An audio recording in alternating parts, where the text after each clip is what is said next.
วัสดีค่ะสวัสดีคุณพ่อคุณแม่แล้วก็น้องๆจิมบรีทุกคนนะคะวันนี้พี่แพรจะมานำเสนอสินค้าตัวหนึ่งน่าสนใจมากๆเลยอันนี้นี่เองอันนี้เป็นเทรนวิทเซลนะคะเทรนวิทเซลตัวนี้นะคะก็เอาไปทำอะไรได้บ้างมันทำได้หลายอย่างเลยค่ะอย่างอันนี้ค่ะเขาออกแบบมาให้เหมือนเสียงรถไฟแบบเหมือนจริงเลยนะคะแล้วก็เวลาเป่าเนี่ยค่ะก็คือเด็กๆจะได้ฝึกในเรื่องของกล้ามเนื้อในช่องปากไปด้วยนะคะแล้วก็อันนี้ค่ะรวมถึงการออกแบบค่อนข้างปลอดภัยมากเลยเห็นไหมคะว่าไม่บาดปากแน่นอนหรือว่าไม่เป็นรูปทรงที่เป็นอันตรายกับเด็กๆนะคะสามารถจับได้ง่ายถือได้คล่องด้วยนะคะอันนี้ค่ะในส่วนของประโยชน์นะคะจะช่วยกระตุ้นในเรื่องของจินตนาการนะคะอย่างเช่นให้เด็กๆเนี่ยมีบทบาทสมมติเป็นคนขับรถไฟ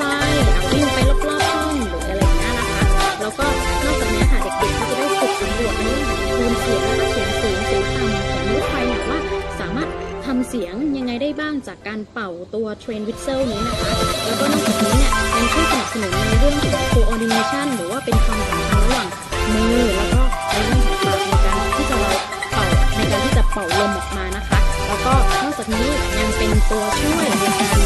เป็นเครื่องดนตรีนะคะที่เล่น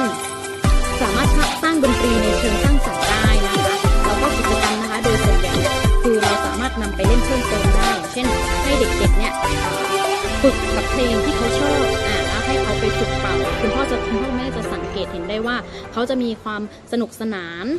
อยากที่จะเรียนรู้ว่าเขาเป่าให้ลงตามทำนองหรือเล่นตามเพลงยังไงนะคะแล้วก็นอกจากนี้นะคะให้เด็กๆเนี่ยลองเล่นเป็นบทบาทสมมุติก็คือคุณพ่อแม่จะเปิดเพลงรถไฟที่เขาชอบก็ได้ค่ะแล้วก็ให้เขาถือตัวเพลงที่เนี้ยเป่าไปรอบๆแล้วก็ตัวเองเป็นรถไฟกำลังขึ้นเนินหรือว่ากำลังเข้าอุโมงค์หรือว่าฝึกในเรื่องของการหยุดนะคะพอเพลงหยุดก็อาจจะเป่าให้หยุดหรือว่าขึ้นตรงไหนก็สามารถให้เขาฝึกเป่าได้แล้วก็อีกอย่างหนึ่งก็คือสามารถให้เด็กๆนะคะแต่งตัวเป็นเหมือนคนขับรถไฟหรือว่าคนดูแลในเรื่องของรถไฟอย่างเงี้ยค่ะเวลาเนี่ยแล้วก็สมมติอาจจะมีเป็นผ้าได้หรือว่าเป็น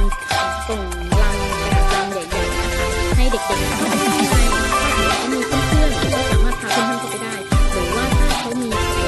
สัตว์ต่างๆนะคะที่เป็นผู้ประกอบสามารถให้มาเป็นผู้โดยสารแล้วให้เขาเป่าฝึกเป่าเปิดเพลงแล้วก็เล่นไปด้วยกันได้เนี้ยค่ะก็จะช่วยเสริมสร้างให้เด็กๆนะคะได้มีกิจกรรมทำร่วมกับคุณพ่อคุณแม่เวลาอยู่ที่บ้านนั่นเองนะคะส่วนใครที่คุณพ่อแม่คนไหนสนใจนะคะสามารถมาหาซื้อได้ที่จิมบรีนะคะราคาเนี่ยไม่แพงเลยนะคะเป็นสมาชิกจิมบรีเราลดให้ 10% นะคะเพียงแค่ยื่นบัตรสมาชิกอย่างนี้นะคะแล้วก็ถ้าสมมติว่าเรามีโอกาสเดินทางไปต่างประเทศนะคะก็สามารถไปซื้อ